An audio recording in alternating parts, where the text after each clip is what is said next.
with Chris and Andrew, and I just want to point this out. We just watched a nice 7 versus 7, 7-0 match. Now we're watching 2 8-0 players. One of these will remain undefeated on the tournament, and one will fall to the very respectable 8-1. Yeah, still a really good tournament record. I mean, you're in the best position possible, right? You're at 8-0.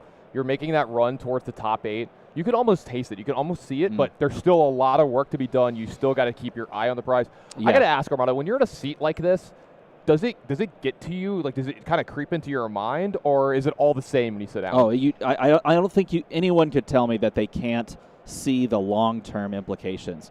If you're sitting at 8-0, it is so hard to push yourself into that one-game mindset.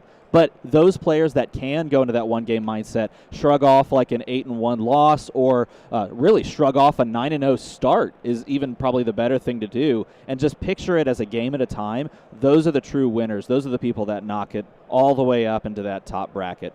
Well said. So we got a nice little start off from Andrew here. Looking at a Channel Lake Frigid here on turn 1. So stuff's going to be a little more expensive for Chris Ray, but that's not going to stop him from attacking with what looks like to be a red break ground here. No Starvo activation, so just a normal 7. Yeah, and taking a look at the equipment loadout, it's virtually identical. It completely is identical. In fact, one of the things that we want to always look for is what shield is being played. That can sometimes give you a hint into the idea of that player and what they think the matchup could play out like if they're playing Stalagmite versus Bastion. And here we see the Bastion of Eisenloft, or excuse me, the Rampart of Ram's Head come into play and block, in addition to whatever else he wants to block with. Yeah, it looks like it's going to be a big block, too. I think we had a Crown of Seeds activation plus a block from the equipment and 2 blocks from hand as well, so only a little bit of damage is going to leak through here. So Chris is going to get a little bit of damage going through, set up his arsenal, draw up, and pass back over to Andrew. Andrew down to 39 here. Let's see what he's got for his turn. Drawing into his hand is Chris, looking at, looks like a couple of, perhaps a fuse drawn into. Drew into that fuse, and then Andrew awaiting the turn. Looks like we may have a pause in play. I think it was an extra draw. Yeah, it looked like he drew into an extra card. Not only did he draw into an extra card, that extra card that he drew into on the 5-card hand was an Oakenold. When he flashed the Oakenold into his hand, I thought, wow, that is an absolutely insane hand. It turns out a 5-card hand could be very good. Nevertheless, I would imagine that he's probably going to be assessed that IP penalty for the extra draw, which is generally what a judge does, and both players catching it quickly. And it does look like that decision will also fall to his opponent, whether or not the card will go to the top or the bottom of the deck as well. Both players, though, spotting the catch quickly, and he's talking about how it came with the hand. Always, in this scenario, I think it behooves every player to remember you've been playing a lot of games. You could be just trying to move fast, maintain your composure and your stamina of not putting yourself into game states too often. Slow yourself down, though. Don't get these penalties assessed on you. Keep slow play so that you don't have to worry about inadvertently drawing too many cards and having an issue like this come up. Yeah, and so we're just going to let this kind of play out. They're talking with the judges just a little bit here. We'll get right back down to the game when that's settled up. But it's like you said, easy.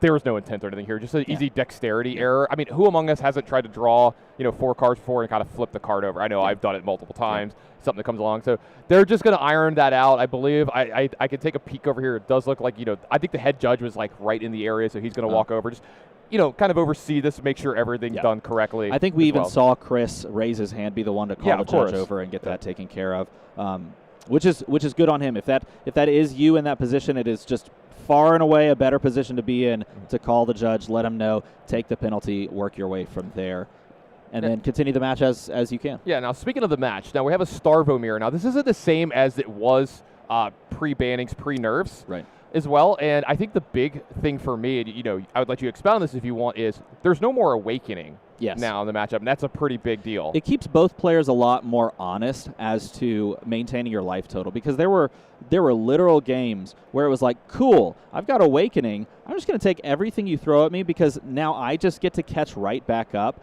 And you had this weird artificial tanking of damage, which made players scale down in life totals like that. The games looked closer than they actually were. It was really uncomfortable both to play and watch, and it just never felt very good to have an Awakening played, or I mean, if you were playing Awakening, it felt fantastic. So I was right? a Starvo But player. Yeah, I loved still, it. at that in the same juncture, it doesn't feel good or look good, from a viewer perspective as well. And play-wise, it just doesn't feel great to have that scaling down of life totals. Now the game for the Starvo mirrors are a lot more honest. It's a lot more managing your life totals. And sometimes you still have that, oh, well, I just ran into someone who Starvo fused, Starvo fused, Starvo fused, Starvo fused, and that was the game. That's kind of what Starvo does. He's the star of the show for a reason. Yeah, absolutely. I think it makes the games play a little more organic. You don't have the, hey, I'm going to take a little extra damage, because I had a lot of games as a Starvo player where I'd be winning, and I would take damage on purpose to keep our life totals closer to keep the Awakening play away. Right. Now, let's get back down to the action. Looks like Andrew is attacking over here with it. This looks like a Warm 4. This does not look like it's going to be a Frostbite on hit with Switcher's Wail. Which is actually very interesting as well, because that's not going to keep your Channel Lake Frigid alive. Maybe he just didn't draw into any ice cards that he could use to maintain that Channel Lake Frigid. At this juncture, you'd need 2 ice cards to pitch into something to actually do that. I've actually had some awkward Channel Lake Frigids where I've used an ice card to pay for something, and then I've activated my Crater Fist because I've been far enough ahead that I'm just like, activate my Crater Fist for no reason, just to get so the other that you ice get card the in. card. Yeah, exactly. We do have a fuse. He did draw into a pretty fire hand in Icy Encounter plus Pulse of Candlehold. And let's see what he throws down in response to that fuse. He's going to jam down some big attack, perhaps. Yeah, this looks like it's going to be a very big attack. Yeah, depending on those colors. I know it was a red Icy Encounter, I think, and yellow Flash, so you may just have to pay a bunch for... Oh, yeah, just casual Crippling Crush. Just the old Crippling Crush from the Arsenal on turn... I think it was his turn 0 that he ended up actually getting that Crippling Crush, maybe turn 1. But the casual 13 Dominate Go again seems like a good way to maintain some tempo. Don't forget also that Crush ability. This deals 4 more damage to your hero. They are going to discard 2 cards at random, which is huge here. So in some way, shape, or form, Andrew's hand is going to be massively affected by this attack. This is why this attack is so important in these games. Is not only is it a ton of damage, but it's going to be the next turn that's affected so hard as well. We do see a turn Timber in hand, so he does have the capability of actually blocking this to a certain degree and avoid the crush effect. In doing so, he pitched to Crown of Seeds, and this is important to keep track of. He pitched an Oaken Old, and he's setting a Channel Lake Frigid next to the Oaken Old. That, combined with whatever he tucked off of the Arsenal, could be a fused Oaken Old in the second cycle of the deck. And he is going to turn Timber and reveal an Evergreen for the turn Timber fuse. They're getting +2 on top of that. So he's going to defend a bunch of this. Looks like 7, 8, 9, 10, 11 out of 13, maybe just taking 2.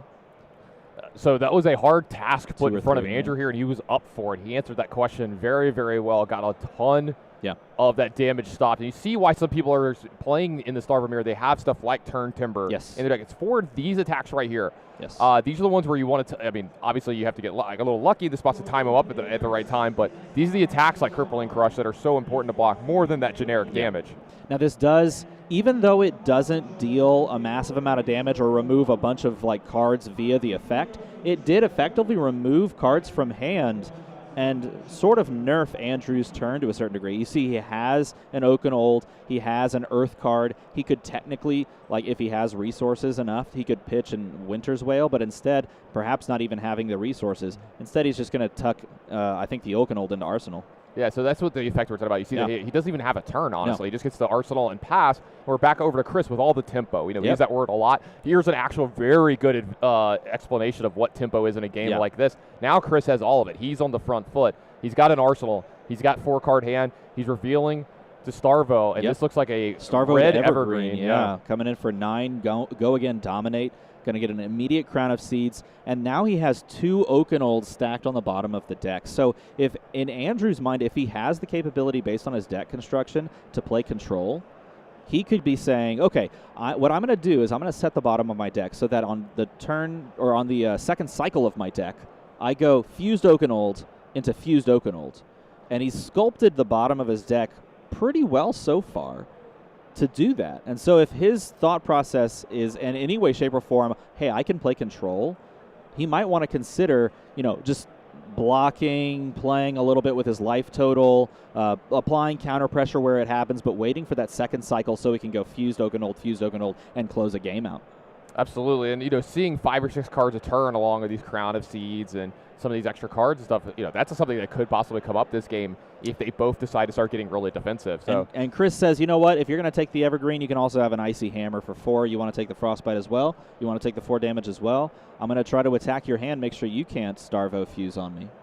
So let's see if Andrew has any block here. Maybe he's actually setting up to actually finally get his own big turn set up and start making a big attack. It does look like he's going to block just with the Ram's head here. Yeah, he's going to Rampart and take the Frostbite, take 3, dropping to 25. So we have a bit of a life deficit. And you know what doesn't work well in this current format? What's that? Awakening, because it's banned.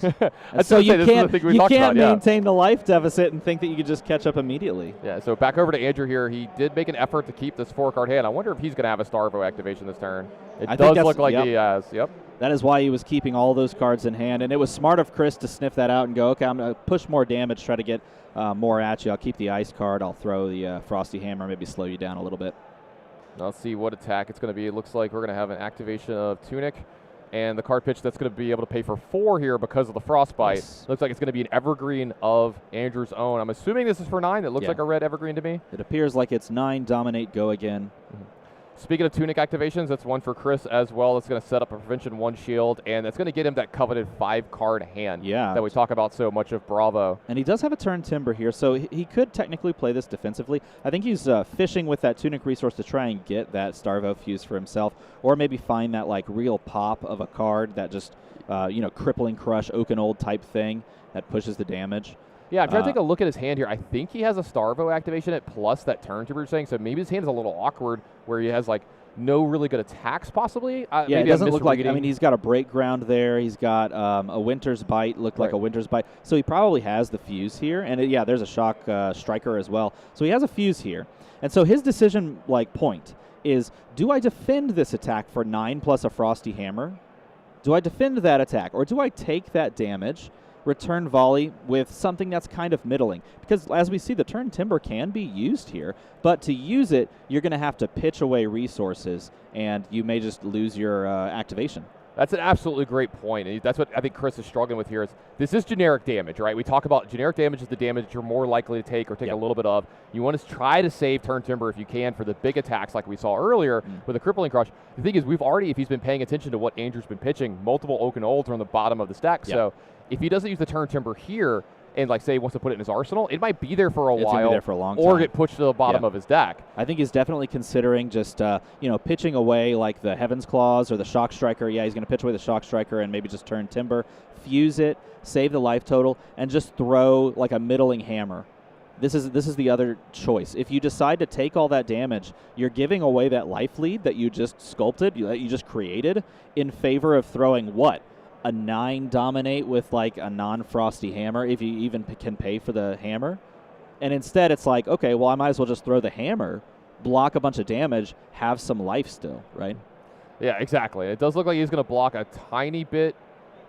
And maybe take 2 here because the Crown of Seeds was floated over. It wasn't used. The Prevention wasn't used on Evergreen because Evergreen was completely covered up by the turn Timber. And so here he just blocks with 1 card to block for 2, Heaven's Claws, the Crown of Seeds, and the Rampart to cover up the 4 on the hammer. Yep, so another damage goes through. Tunic's going to go up to 1. And he's got a 2-card hand here, so it does look like he's going to get these are the turns where Starvo players kind of butter their bread, where they make their money, the turns that are like the off turns. But this is still going to be a cold 4 coming across this. It's going to have a Frostbite on hit, and then he's going to be able to set up an arsenal as well. We've talked about so much since Indy, and that arsenals are so important here with Starvo. Yeah, 100%. And this is why Chris is sitting at 8-0, because he's assessed and made the decision, like we just watched, probably across multiple, if not every game he's played, when he's been presented with something scary, something big, or one of those decision points where it's like, this isn't necessarily that bad, but it is 13 damage to my 9 life lead or 10, 11 life lead. Do I want to give that up for something that's not really going to pan out? And his choice here to just take it easy, arsenal a card after a Frosty Hammer seems good to maintain that total. And we do see a Starvo activation from Andrew here. Both these players operating pretty well on the Starvo axis. So lots of dominated attacks here. So this looks like an 8-powered Evergreen coming in. It's going to have Dominate and Go again.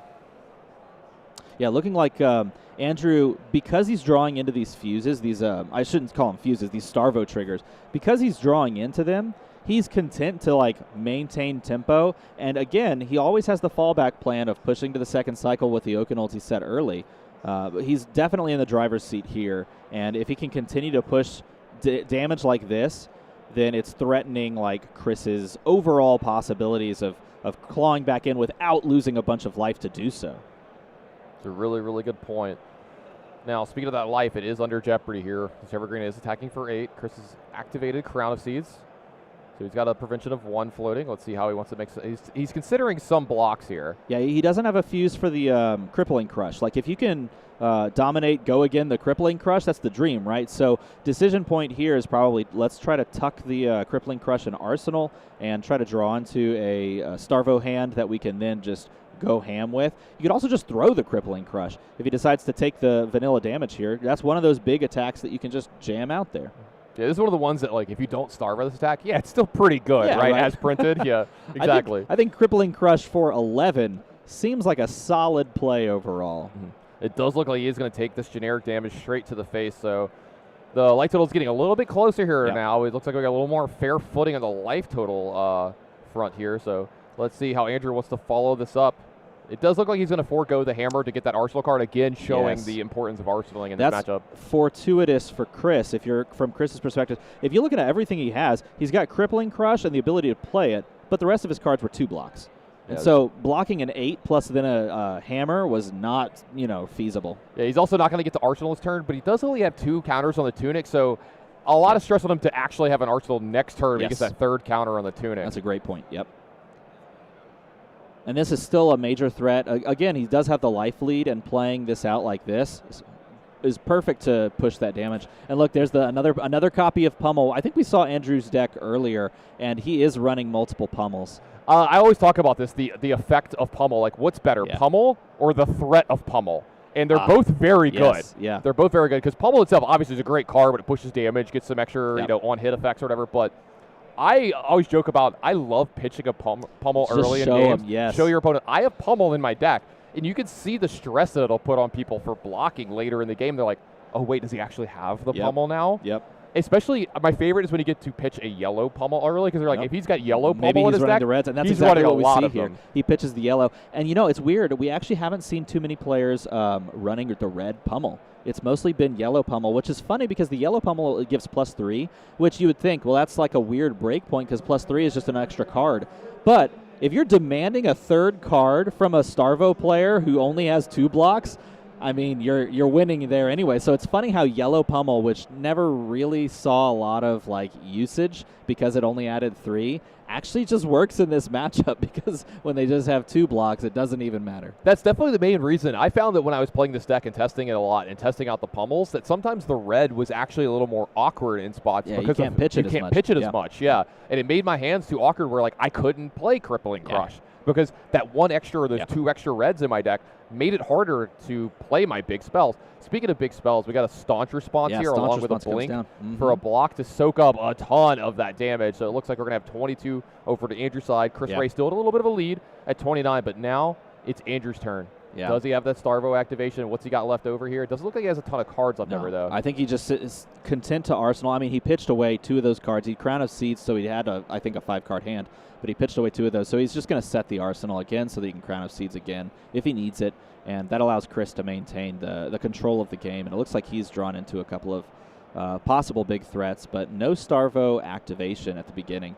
Yeah, so Chris here looking to see how he wants to attack. It looks like it's just going to be another generic damage turn, and I think I just see another turn temper here, so setting up for possibly a good defensive turn as well. So it'll be interesting to see if he chooses to Arsenal that card, or if he's going to, Crown of Seeds set something else so that he can Crown of Seeds as a defensive action, and then just keep the defense reaction in hand. That was another thing that was difficult when testing with these decks, with or without the defense reacts, is when do you set them in your arsenal, when do you not? Yeah. And, going into turn with 3 Tunic counters, you're pretty incentivized to arsenal some other card here as well to keep it in your hand. Say if he had no counters on his Tunic or 1 counter on his Tunic, then maybe it's a little bit different. I can keep it in my arsenal, use it from there, because I might not be activating my Crown of Seeds. Ooh, another Staunch Response in response here.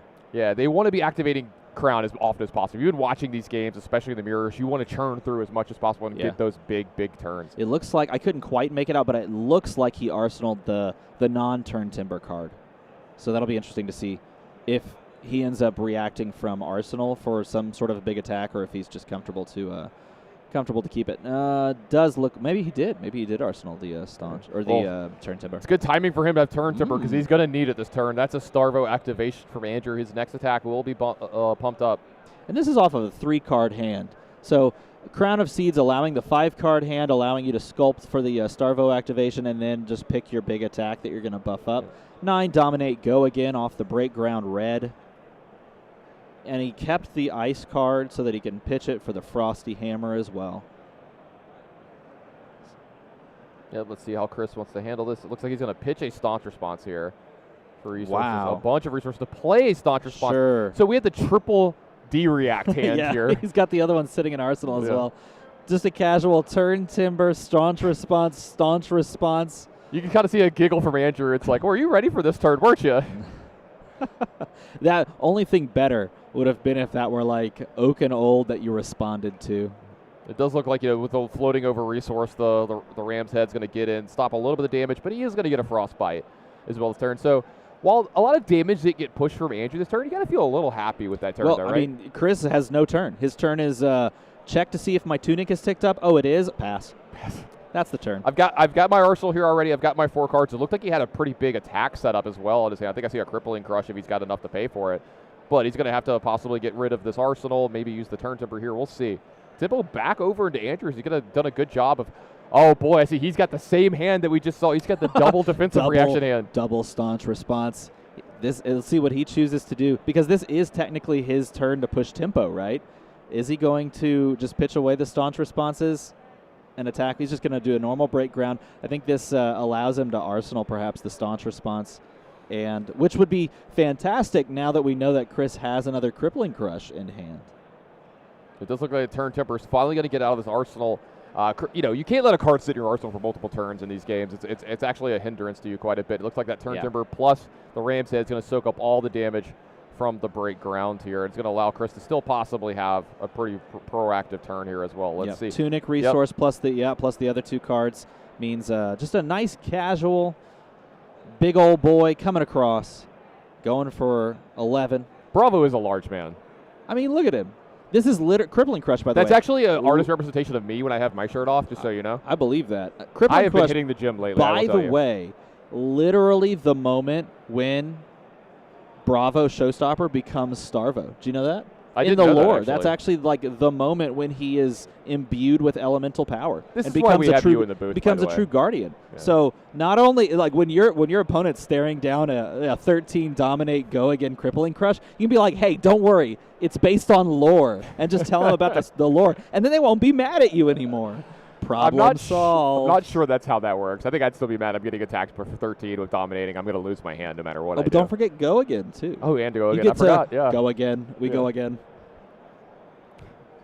Well, luckily it's not my problem to deal with. It's Andrew's problem to deal with. True, And Andrew's going to have a little bit of a worry here. Well, it's interesting. We know he can actually deal with this because I think we know he arsenaled one of the staunch responses, and he has Pulse of Eisenloft in his hand. So if he really didn't want his hand to be attacked, he could do something about it. But in doing so, he's losing a Starvo trigger because Pulse of Eisenloft makes it so easy. You just need a lightning card alongside of this, and you're good to go. Yeah, this is what's agonizing Andrew so much. His hand is pretty good. He's got a good turn setup, but this is what makes Starvo so hard to play against. You've got this giant attack coming at you with a really good on-hit that you're going to have to deal with, and how do I set up my hand? I'm going to lose multiple cards no matter how I cut it here. If I take this damage, I'm losing 2 cards at random. If I don't, I'm doing a lot of blocking. So it looks like the Crater Fist, the first Crater Fist block of the game, is going to come out. So that's going to be starting with 2.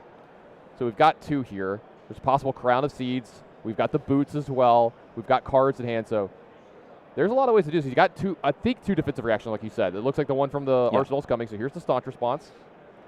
And he's going to try to pay extra into it, perhaps? Or is he pitching? I think he's pitching a red break ground, and so he used Tunic Resource to pay for the other 2 on staunch response, or for the other 1 to make it 2. And then this plus the gloves block. Plus the Crater Fist makes it 9. Yeah, so he only takes 2 here, so the crush effect doesn't happen. So 2 damage through, but he gets to keep those cards. Yeah. So it looks like he's still going to have a pretty active turn. I think Chris just drew into 2 Oakenolds, which is not a great draw. I think it's double Oakenold sitting right there because you would love to have those spaced out so that you can present damage after damage. Yeah, and getting to keep both the pulses here, he is going to be able to, I was about to say, he is going to be able to activate Starvo here. Make sure you get that tuning trigger. There you go. One of these is going to be able to pay for that Evergreen.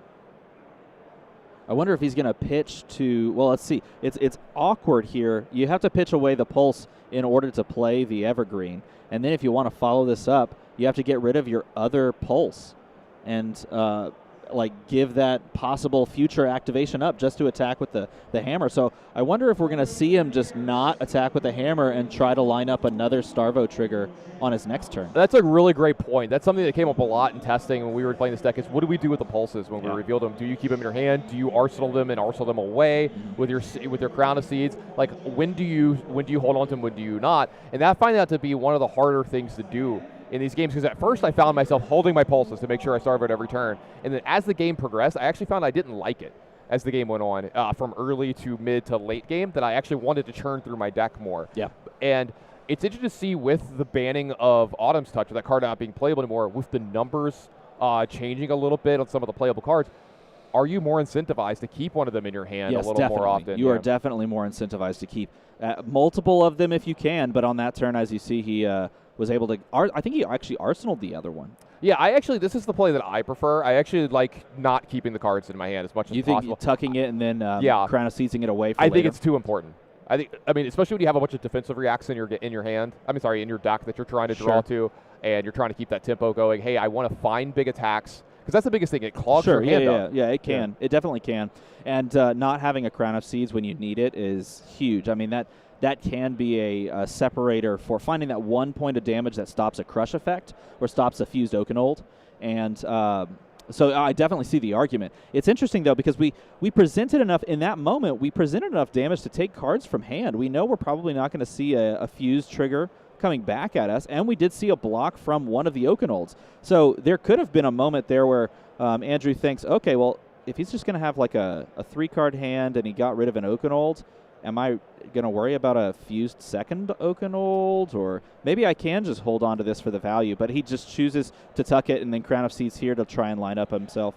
Yeah, that is one of the deeper plays that we've seen so far. There's so much going on there. But back to the match, Chris is going to be attacking with a Frosty Winter's Will here. It looks like we got a block from a Ram's Head, and it looks like we might get a card from hand as well. Make sure we don't get that Frostbite on hit here.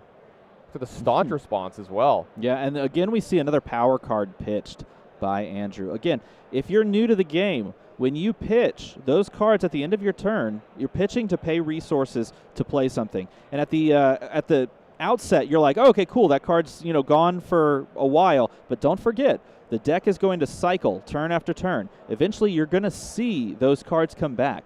So pitching in specific orders and knowing what you've pitched early will mean that you'll see it in that order later. Unless you shuffle your deck for like a card effect, you're going to see the cards in the exact order that you pitched them throughout the game. And so players, and top-level players especially, can do something called pitch stacking, where they pitch multiple cards specifically in order and then kind of memorize it as they're playing, so that when the deck cycles around and you've seen these cards before, you know what's coming, and you can play down the Crippling Crush that he pitched earlier with that Earth card that he pitched next to it.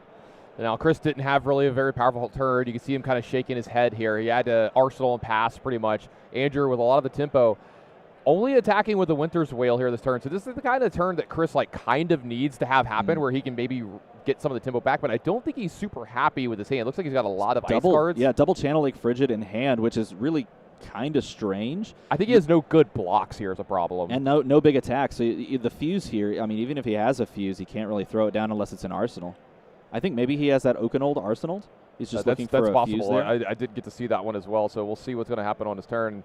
You see Chris not loving his position, but this is maybe the turn that he can get back into this. Andrew going to go to 19 here. Arsenal, pass back over. It looks like we're just going to have a Channel Lake Frigid turn from Chris. Maybe an attack with a hammer after. We'll have to see. He's going to play the Channel Lake Frigid down, establishing that on the board, pitching away, and this is interesting. He's pitching away a Shock Striker, not showing that he has the ice card. Any player that is looking at this board state may go, oh, that's dangerous, but this is sort of a face-up tell that there's another ice card, and then probably Icy Hammer is coming after this. Yep, and what we're seeing here, the weight on this is Channel Lake Frigid is technically not resolved yet, We're going to wait to see if Andrew wants to Crown of Seeds in response, and it looks like he does. Because activated abilities do cost that extra resource here, so if he wanted to go Seeds into Block of Ram's Head, that would cost 4 resources here, so he needs to do this in response to Channel Lake Frigid. Yeah. So nice, tight play for Andrew. Speaking of Channel Lake Frigid, it's going to get pitched here to the Hammer, and that's going to come across for a cold 4. Yep. Present that Frostbite, say, would you like this? In addition to the, coldness that is Channel Lake Frigid, the frigidity of it, would you like another? He's got the block on the Iron Hide Gauntlet, or the Iron Hide leg, excuse me, plus the Rampart of the Ram's Head. So I think that blocks 3 here. And then, of course, the Crown of Seeds there, covering up that last bit. So he doesn't take the Frostbite, which would make him pay 2 extra for the first thing that he chooses to do. Drawing his hand is Chris, and passing on over is Andrew.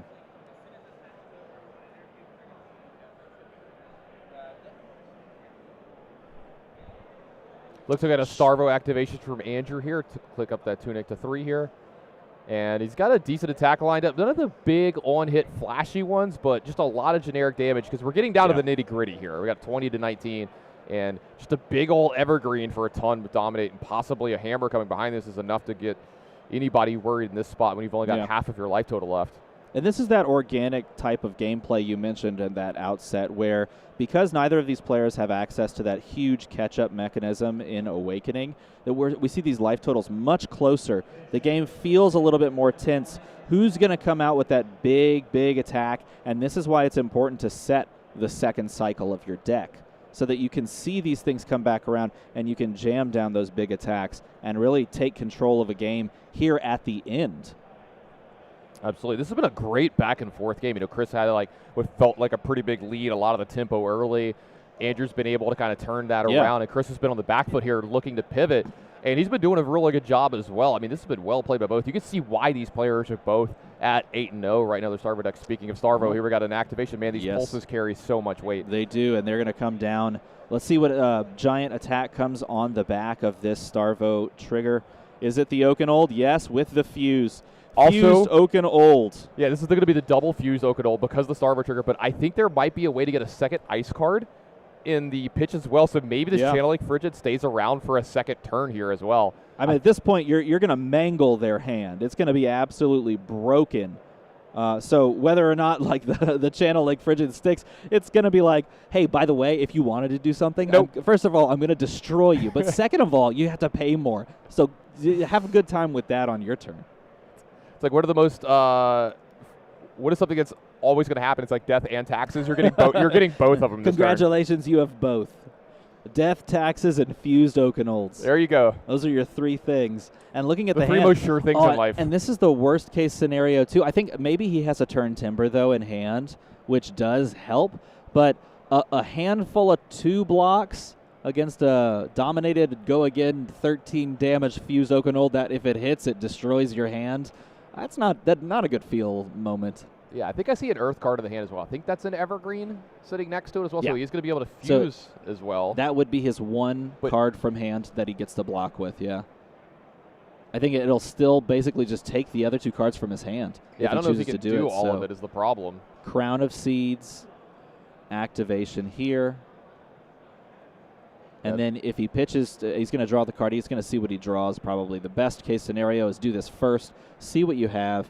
Maybe just say, I'll take the damage. You can take 2 random cards from my hand. I'll still have a 2-card hand. Rampart for the block, plus the last block on Crater Fist being used here. And I think he is just going to concede the damage and then let the 2-card hand destruction happen here.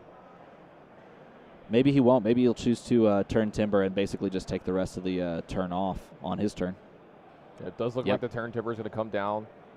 Now it goes 9, 10, 11, and then Crown of Seeds makes 12. Unless I'm counting incorrectly. Yep, here comes that Frosty Hammer. We're talking about the Channel Lake Frigid. Yeah, it looks like he did cover everything up. Yeah, because it's only coming for 11. So he covers everything with the turn timber and then asks the question, do you want a Frosty 4? Love how you say only 11, by the way. Yeah, just only 11.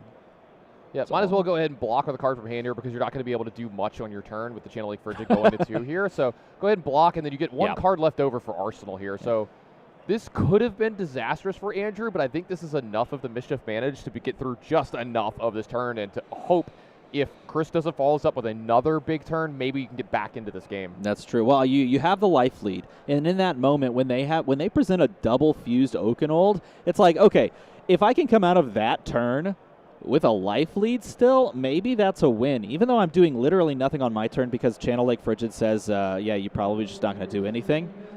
At least I have the life lead, and I'm arsenaling a card. That's a win, right?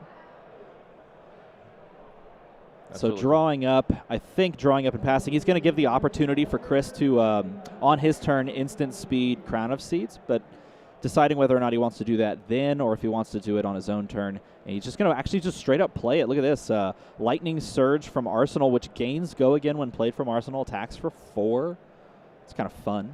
We'll say you and I played a little Tales of Aria Limited yesterday along with did. Red Zone Rogue, and this is some plays that we were making yesterday. So about 5 or 6, pick 5 or 6, I picked up the pack, and I looked, and the top card in my pack was Lightning Surge. And I was like, you guys left a red Lightning Surge? First of all, it's a Lightning card. Second of all, it's Lightning Surge. It's like the best Lightning card. And so that was a snap pick. And this card, seeing competitive, high-level play, pretty amazing stuff. Yeah, multiple decks, too. You know, we saw it a lot in Briar as well, being a Lightning card, another 0 that attacks for 4. Really, really great break point. Card's a lot insane. Of good stuff going on. I mean, you look at it, it's a 0 for 4. It blocks for 2. It only gets go again if you play it from Arsenal, but the sheer utility of it, it's a Lightning card. It pushes a break point. It costs you nothing. It really shined in the Prism matchup as well as being a second attack for a lot of your turns as well. You can even play the blue. Some people played the blue Lightning Surge just to throw it out there and pop Spectras, right? Yeah, exactly. Right. It was a blue card in your deck, which like the floor of the blue cards for Starvo decks is, hey, is this a card that has Lightning? Does it have Earth? Does it have Ice? Blue. It's blue. It pitches for 3. Fine. That's almost good enough there, right, to fuel all the other cards. But then you can find utility for the card, pop some Spectras. Yeah, that's great. All right, it does look like we have a Crown of Seeds activation here to block 1 of the damage from this Lightning Surge. Funnily enough, too, Lightning Surge saw Fringe play and sideboard play in decks like Lexi as well for the exact same reason in the Prism matchup. Card's good, man. Card's good. Draft it. Draft it, everybody. That was one of the unfortunate casualties for Ball Lightning. I actually thought that Lightning Lexi was going to have its moment to shine. I actually thought that deck was quite good. It had a lot of. I mean, I had turns where I was attacking with 9 cards and some crazy stuff. Ball Lightning's a dangerous card. That was my first pick of the draft, by the way, yesterday. It was my first pick of the draft as well. It was a blue Ball Lightning, and I was like, I will never see one of these again, and so I took it. You played yours. I did not play mine. I did play mine. You ended up taking that and then immediately going Oldhim, so didn't end up working out for you. Classic Oldhim strategy. You picked up some wins, though, so that's I did. good. All right. Let's see if one of these players can pick up a win here this round. This Lightning Surge still looks like it got through a little bit of damage. How does Chris want to follow us up? It does have go again, so it looks like he can do a couple different things this turn. I was curious if he was going to swing the hammer or if he was just going to say, you know what, this Channel Lake's going to go, but here's another one. Here's another one. But instead, he's going to pitch it away to present 4 with a Frostbite and another one. But he didn't choose to go that route, instead choosing the Frostbite Threaten. And that's good when you have kind of parity at this life totals. Right now we have 13 to 14. Pushing this is probably just as good as establishing a Channel Lake Frigid. If you haven't attacked the hand, then you're probably just giving your opponent the ability to pay a little extra for a lot of gain by Starvo fusing and then just stealing the rest of the game. Yeah, looking over at Andrew, let's see how he wants to block this Frosty 4. I did see a Turn Timber in his hand. Man, both these players bringing the full amount of defense reacts here. And we're getting very close to the point that Andrew double stacked with a card or 2 separated, double stacked Oakenolds with like elemental cards. So it's at around this time where we could see those cards come back into the hand, and he try to put together a string of turns that would rival anything we've seen in this tournament thus far. Now, it does look a little bit of damage from that Winter's Wail did leak through, so Frostbite is going to be over, I believe, over on Andrew's side. I didn't see. Did he block with a card from hand? I saw the Ram head come out. I guess we're going to have to find out based on how he pays. With this many cards left in his hand, I don't think he blocks. There's the fuse with the the Candle Hold, the Pulse of Candle Hold. It's a Starvo activation for Andrew. How he's going to play this out. I think he's just going to jam down that evergreen we saw earlier. Yeah, there's the evergreen. Is that just a casual blue or maybe a yellow? I can't quite make out the color there. Looks like it's a yellow evergreen, and in doing so, it's going to push, I think, at 8 damage, because I think the yellow comes in for a natural 6, but this will be 8 dominate, go again. Here we go. I think we just got a dice put on the table so we can see how much this is actually attacking for. Either a die for that, or maybe it's a die for floating resources as well. Could be that as well. But I think you're right. I think it is actually resources, yeah. In this, looking down at Chris's hand, maybe he has a decision to make as well. He might have a fuse. No, he's got triple evergreen hand. That is a staunch response, I think, here that's coming out. Yeah, that helps from Arsenal, and he's kept that in the arsenal maybe for a turn or two. Can't remember when he arsenaled that most recently, but that staunch response absolutely covers everything up, and then the question becomes, do you play for the Arsenal, or do you pitch for Winter's Wail? And the answer here, play for Arsenal. Yeah, I think it's so important to make the right decision in that spot, and Andrew's going to go ahead and Arsenal up, kind of showing why he made some of the decisions he made early in the game. He's trying to get as far down into that deck as possible. Yep, there's another yellow evergreen. This one also fused with that Pulse of Volthaven and another evergreen. The old triple evergreen hand, everybody loves it. You'll love to see it. It's going to come down for 8, dominate, go again.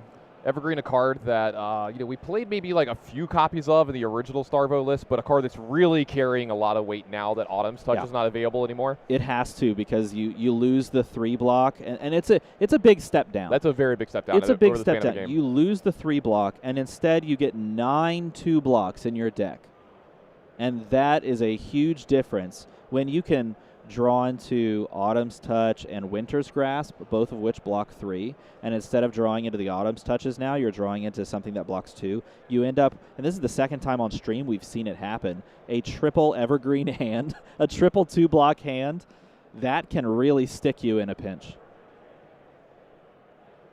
So let's see, how does Andrew want to do this? He's got an Arsenal. He's got a full 4-card hand.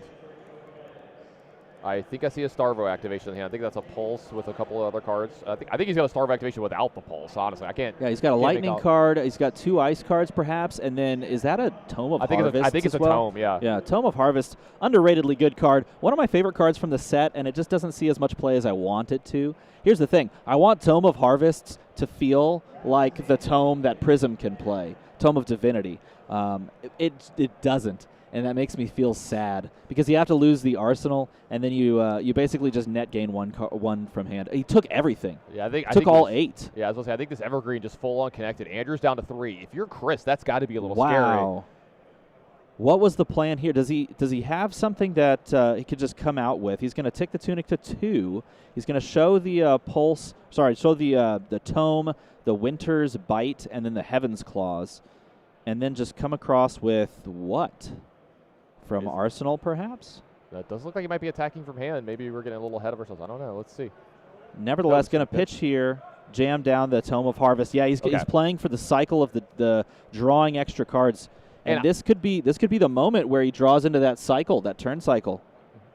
Absolutely, and I think this is what we've been talking about the whole game. He's been playing to the bottom of the deck. I was going to bring this up when we were talking about Tome. This is going to get him 3 cards deeper into his deck and possibly find some of those cards that have been tucked away, those Oaken Olds that were tucked away in turn 1, are about to possibly come back around. And there I see an Oaken Old. He counted his way down. He's managed his deck to this point. He uses Tome of Harvest to dig that extra few cards, and now he has a dominated, double fused Oaken Old, pitching away the Eye of Ophidia to because obviously Eye of Ophidia doesn't block. It's a Fable, doesn't block. It's a gem. You can't throw a gem in front of a giant like Oaken Old thing. Is that part of the lore as well? It is now. Okay. You have this little giant, this little gem necklace that you just kind of toss in front of Oldham, and he looks at it longingly. It just bounces off of him, and he just looks down. Double dominated Oaken Old. Seriously, who throws a gem? Coming for who throws a gem? Yeah. So let's see how Chris is going to have to deal with this. This is a huge turn from Andrew here in this game. You can see why he was okay with taking all of that damage last turn. And if what we know is correct, there's another one coming next turn. And Yeah. Chris technically can know this information because if he's been paying attention to and I believe he has. Yeah, if he's been paying attention to what was pitched early in the game, he double stacked these, and this is that moment where the deck has cycled, and dominated Oakenold into dominated Oakenold is a reality now. Yeah, so it does look like we had that Crown of Seeds activation. That's one that's sitting there ready to go. He's going to use, looks like he's just going to throw the kitchen sink at it. He's chucking out perhaps the block on the Crater Fist. Maybe you also block with the boots as well and try to find one card to block with. We know he's already Crown of Seeds, like you said. Yeah, this is a hard spot. Chris knows that this is probably one of the most important turns, if not the most important turn in the game. Yeah, and he has, unfortunately, an instant in hand, which is Blizzard, so that makes it a little bit more uncomfortable. I think he even had maybe a Blizzard and the Eye of Ophidia, both of which don't block. So his hand was like 2 cards that blocked, 2 that didn't. You're seeing kind of the unfortunateness of some of the shaking his draws head from too. early in the game where the players had double defensive reactions multiple times in their hand. So it sets up a situation here where like they really need a defensive reaction this turn, and they don't have it. Yeah, he's going to add the equipment to the block here. This is pushing for 2, 3, 4, blocking for 4. Adding a card. If you add a card here, you're also, you're still taking damage. We know there's no defense reaction in hand. So he's still losing 2 cards to the bottom of the deck. Yeah, I Can think he's he trying to decide if he wants volley? to. Yeah, I think he's trying to decide if he wants to block with those 2 cards or lose them here. Because if he blocks the 2 cards, hold on, let's say. Well, remember it's dominated. You can only pick right, one. with one. That's the worst case scenario. So too. it's going to be 3 cards at that point, right? He'll have a 3-card hand, and then he'll lose 2 of them from Oakenold's effect. So he'll be reduced to 1 card, and then he has to deal with perhaps a hammer. Yeah, this is a really tough spot for Chris, and you can see it on his face. And this is the kind of end game that Andrew set up. What, like turn 4, turn 3 of the game? Yeah, good on Andrew. You can see that he saw this turn, 20, 30 minutes ago? Right, exactly. This is the end game that he set up. Dominated Oakenold. My opponent's at 12. Can they ever deal with this much pressure? This is what it takes to be sitting at 8-0 of a Pro Tour against a player like Chris Ray. Both these players have been up to the task that's been put in front of them every round of this tournament so far, but only one of them can make it out of this game undefeated. He's going to throw in the final block on the Crater Fist. Yeah, this is only blocking for 1. But again, yeah, this is only 4. Blocking 4 plus the Crown of Seeds makes 5. But really, even if you throw a single 3 block into this, it's not doing much. So I think the better play here is to take whatever you have and keep 2 of those cards. Keep 2 cards. Try to get some damage through on your opponent. And then from that point, maybe claw back in. But we know that there's probably another dominated Oakenold on the top of this deck. And so his thought of maybe, I'm just going to keep 2-card hand and try to steal some cards and keep this thing close may not actually end up panning out. Does look 2 cards go to the bottom here. He's going to have 2 cards left over. Maybe just get a Winter's Whale attack in here plus an Arsenal. That's a good enough hand coming out of this turn. Oh no! Oh no! Oh, he's going to pay the resource. Okay, that could have been back-breaking as well. It's already his hand is destroyed. Yeah, that was Winter's Bite, and he either needed to pay 1 or discard a card here. This does take the Tunic trigger, and this is going to be a cold 4 as well. Sorry. Yes, no, all of this is on the back of playing Tome of Harvests. Tome of Harvest giving him the ability to not only play the Fused Oakenold, but also play a Winter's Bite, stealing the Tunic resource. You may have converted me into a Tome of Harvest stan. I might be in for this card from now on. Dude, I've always loved Tome of Harvest. It's one of those cards that's a little bit awkward, but here in Starvo you can make it really good because you have all the other supporting pieces. It's the first Majestic I ever opened. Oh, is it really? Yeah, absolutely. Oh, it's a beautiful one. Art done by Mark Poole as well. Longtime artist in a lot of other card games that I'm very familiar with and a big fan of. Oh, it's just beautiful work too. I think it's one of those cards you look at, and this is totally talking about art, nothing related to the card itself gameplay wise, but you look at it and it's just got some mystery to it. You want to know more about the book and why it's surrounded by vines. Another big play here. Chris did block of one of those remaining 2 cards plus his Tunic. That's right. He avoided the extra damage, and did he draw into the other Oakenold? That's what we're going to find here out with Andrew. Now, Chris was able to arsenal that last card, so he does have a 4-card hand here, but we're passing back over to Andrew. He Crown of Seized on Chris's turn, so that he could draw into something new. And yes, there's the Oakenold. Is it Starvo triggered? It is Starvo triggered. It's going to be dominated with the it's going to be fused by itself with the Earth and Ice card, and that's what he played for. That was literally what he set up turn 3 of the game, seeing 2 early Oakenolds and saying, you know what, I'm going to pitch them. I'm going to stack them with a card or 2 in between, and then you're going to figure out how to deal with it when we get there. And this might be too much for Chris Ray. He has no equipment left to block here. He does have the Crown of Seeds that can prevent 1, right? But then he only gets the block of 1 card from his hand, so that means 4 possibly total.